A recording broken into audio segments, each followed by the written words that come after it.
العالمین والصلاة والسلام على سید الانبیاء والمرسلین اما بعد فاعوذ باللہ من الشیطان الرجیم بسم اللہ الرحمن الرحیم ان اللہ وملائکتہ یصلون علی النبی یا ایہا الذین آمنوا صلوا علیہ وسلموا تسلیما الصلاة والسلام علیک یا رسول اللہ وعلی آلک واصحابک یا حبیب اللہ الصلاة والسلام علیک یا نبی اللہ وعلی آلک واصحابک یا رحمتا للعالمین۔ معزز و محترم سامعین کرام، آج ماہ رمضان کی 15 تاریخ ہے۔ آدھا رمضان گزر چکا، ابھی کل ہی تو پہلی تھی، پتہ ہی نہیں چلا، اور بہت جلد رمضان ہم سے آہستہ آہستہ رخصت ہو رہا ہے۔ یقیناً جو اللہ تعالیٰ کے نیک بندے ہیں وہ کوشش کر رہے ہوں گے اپنے تئیں کہ اللہ تبارک و تعالیٰ کو راضی کرنے میں کامیاب ہو جائیں۔ ہم دعا کرتے ہیں مالک کریم ہم سب کی عبادات اپنی بارگاہ میں قبول فرمائے۔ آج کی ہماری گفتگو کا موضوع ہے کسب حلال کی فضیلت۔ گفتگو شروع کرنے سے قبل تمہیداً چند باتیں عرض کرنا چاہتا ہوں۔ اللہ کا شکر ہے کہ ہم مسلمان ہیں، اور مسلمان کا ہر کام وہی ہونا چاہیے جو اللہ اور اس کے رسول کی مرضی کے مطابق۔ اسلام نے ہمیں بے لگامہ نہیں چھوڑا کہ جو جی میں آئے کرتے پھریں، نہیں، ہر عمل میں ہمارے لیے کچھ قیودات رکھی ہیں، کچھ حد بندیاں رکھی ہیں۔ بالکل اسی طرح کسب میں بھی، کمانے میں بھی، کھانے پینے میں بھی اسلام نے ہمارے لیے کچھ قیودات رکھی ہیں۔ غیر مسلم ہے تو وہ تو جو جی میں آتا ہے کھاتا ہے، اور وہ تو سود کا لین دین بھی کرتا ہے، وہ رشوت کا لین دین بھی کرتا ہے، وہ دھوکہ دہی بھی کرتا ہے، جو کچھ جی میں آئے کرتا ہے، کیونکہ اسے اس کے دین نے روکا نہیں۔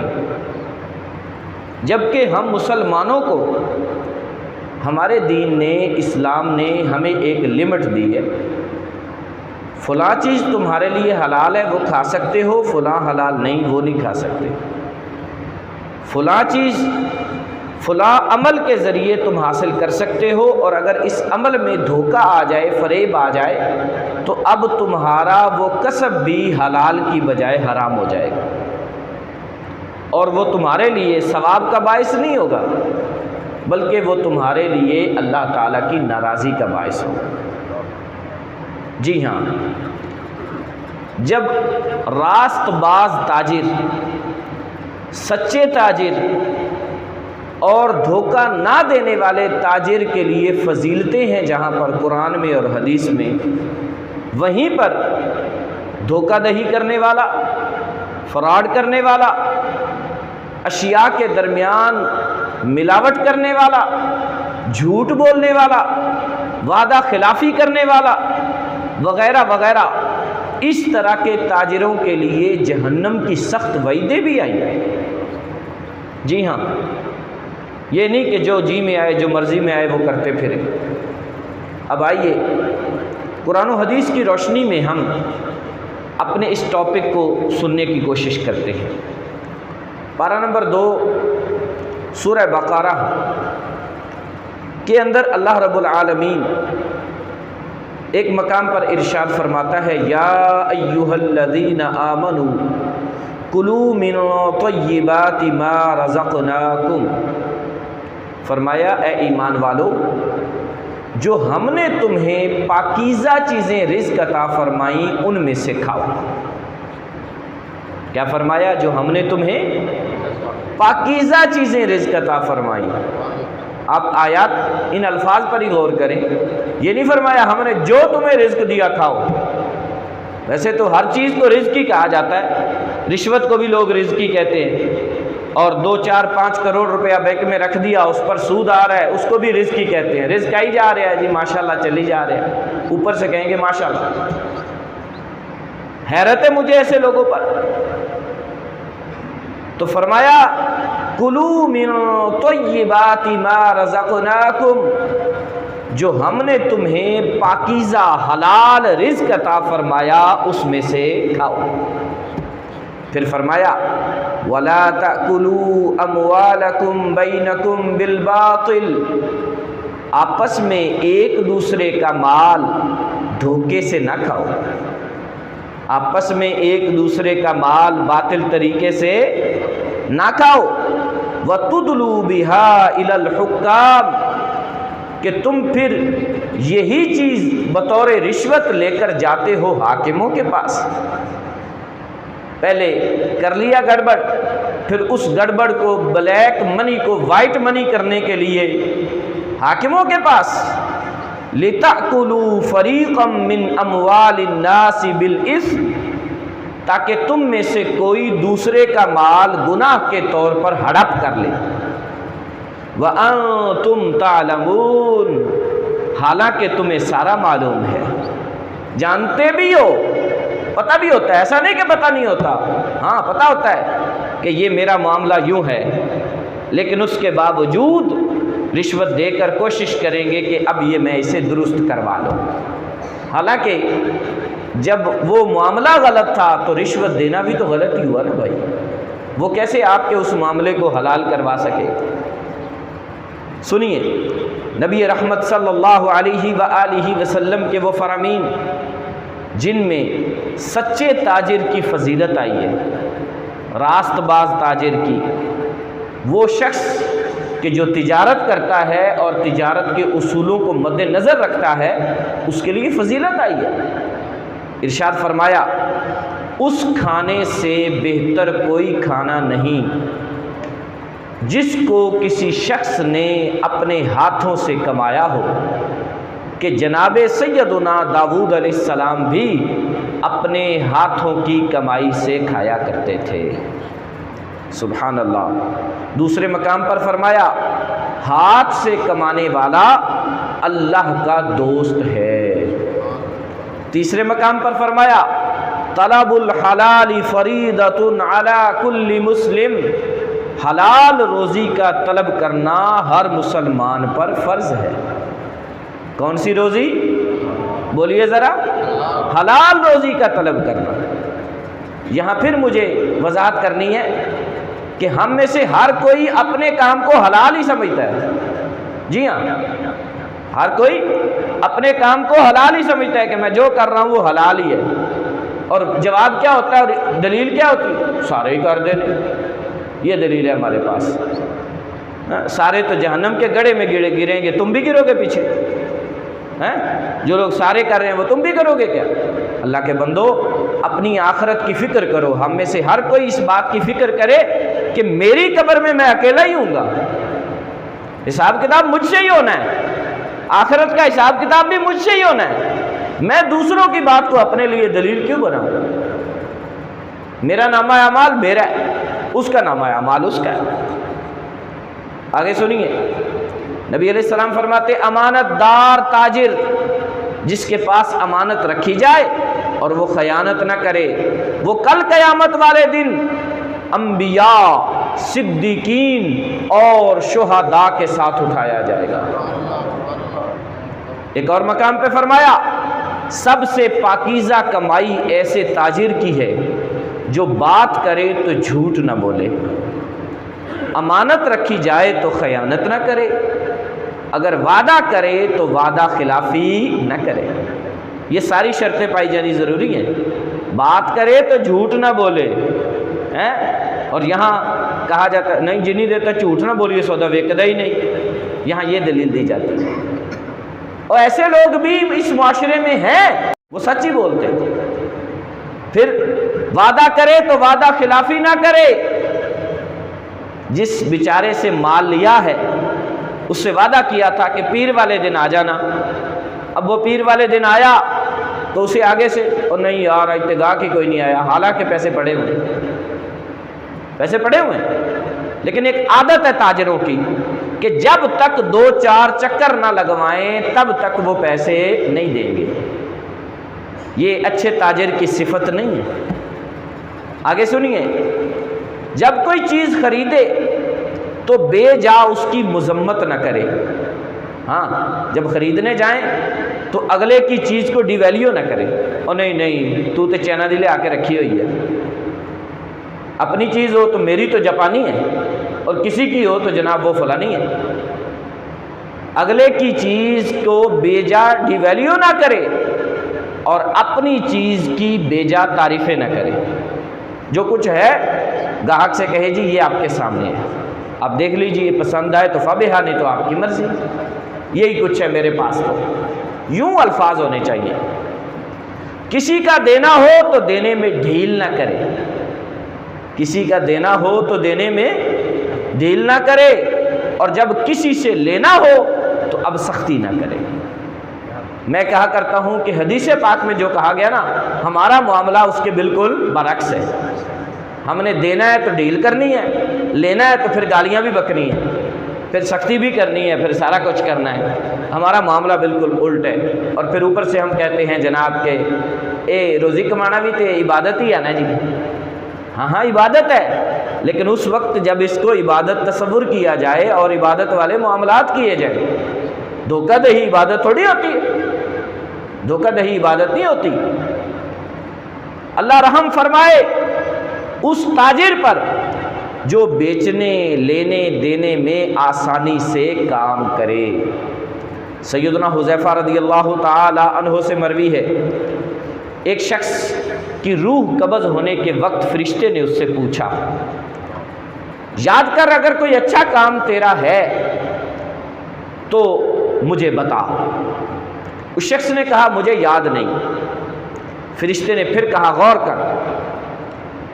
اس نے کہا دنیا میں میں تاجر تھا، ہاں ایک کام میں کرتا تھا، لوگوں کے ساتھ میں یوں پیش آتا کہ جب کوئی قرضدار، میرا قرضدار مجھ سے مہلت مانگتا تو میں اسے مہلت دے دیتا، اور اگر وہ تنگ دست ہوتا کہ واپس نہیں کر سکتا تو میں اسے معاف بھی کر دیتا۔ ہاں اگر یہ عمل میرا اچھا ہے تو بس میرے پاس یہی ہے۔ ہاتف غیبی سے آواز آئی، جب تو بندہ ہو کر بندوں کے ساتھ یہ معاملہ کر سکتا ہے تو میں تو رحمان ہوں، اے میرے فرشتوں میں نے اس کو بخش دیا، میں نے اس کو بخش دیا۔ سبحان اللہ۔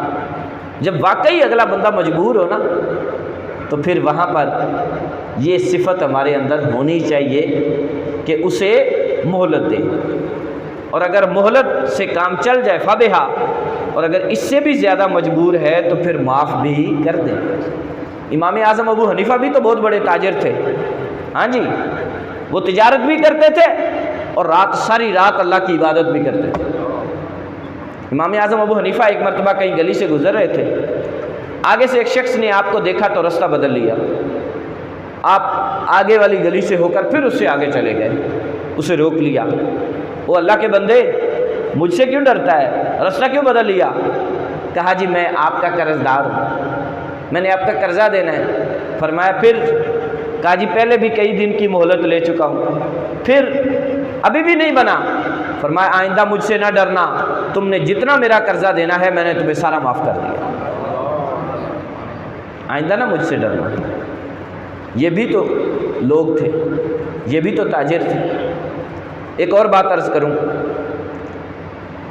میں نے بزرگوں کے حالات میں یہ پڑھا کہ صحابہ کرام کا جو دور تھا اور تابعین، تبع تابعین کا جو دور تھا، اس وقت ایسے تاجر بھی ہوتے تھے کہ ایک شخص ایک دکان پر آیا اور آ کر کہنے لگا مجھے فلاں طرح کا کپڑا چاہیے، انہوں نے کہا ہاں ہے۔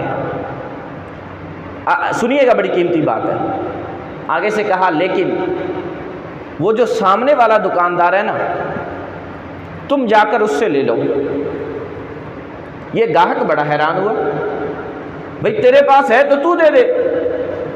اس نے کہا اصل میں صبح سے اب تک میری اتنی سیل ہو چکی ہے کہ میں اگر دکان بند بھی کروں تو میرا آج کا گزر بسر چل جائے گا، لیکن وہ جو میرا سامنے والا بھائی ہے نا، اس کی آج صبح سے سیل نہیں ہوئی، اور میں چاہتا ہوں کہ تم اس سے یہ چیز لے لو۔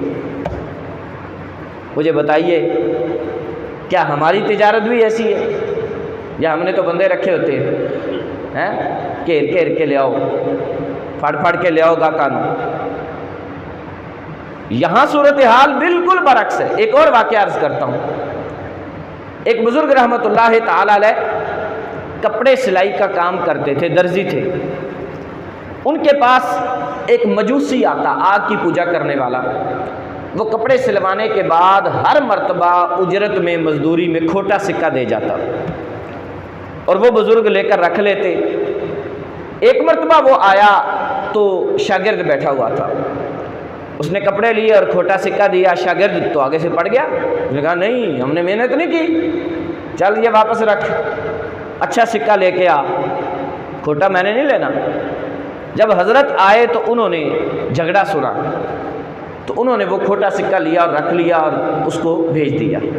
اپنے شاگرد کو بتانے لگے، یہ کئی سالوں سے مجھ سے کپڑے سلوا رہا ہے، ہر بار یہ کھوٹا سکہ دے جاتا ہے، توجہ سے جملہ سن لے بس، لیکن میں اس لیے رکھ لیتا ہوں، چلو میرا نقصان ہو جائے، خیر ہے، کسی اور مسلمان کو یہ دھوکہ نہ دے، میری خیر ہے، یہ کسی اور مسلمان کو کھوٹا سکہ نہ دے جائے، میں اس لیے لے کر رکھ لیتا ہوں۔ پھر سنیے، من اکل الحلال 40 یوما، جو 40 دن تک التزام کرے، کوشش کرے کہ میں نے حلال ہی کھانا ہے، نور اللہ قلبہ، اللہ اس کے دل کو منور فرما دیتا ہے، وَأَجْرَى بِهَا الحکمت من قلبہ علی لسانہ، اور اللہ تبارک و تعالیٰ اس کی وجہ سے اس کی زبان اور اس کے دل پر حکمت کی باتیں جاری فرما دیتا ہے۔ حکمت کی باتیں۔ حضرت سیدنا سعد بن ابی وقاص رضی اللہ تعالی عنہ، آپ نے سنا ہوا ہے کہ جناب سعد بن ابی وقاص یہ 10 مبشرہ صحابہ میں سے ہیں، اور یہ حضور کے صحابہ میں سے بہت بڑے تاجر تھے، بہت بڑے تاجر تھے۔ حضرت سعد بن ابی وقاص نے رسول اللہ سے عرض کی، آقا دعا کریں کہ میں مستجاب الدعوات ہو جاؤں، میں جو دعا کروں وہ قبول ہو جائے۔ جواب سن لیں، آقا علیہ السلام نے فرمایا، کوشش کرو پھر تیرا کھانا حلال ہو،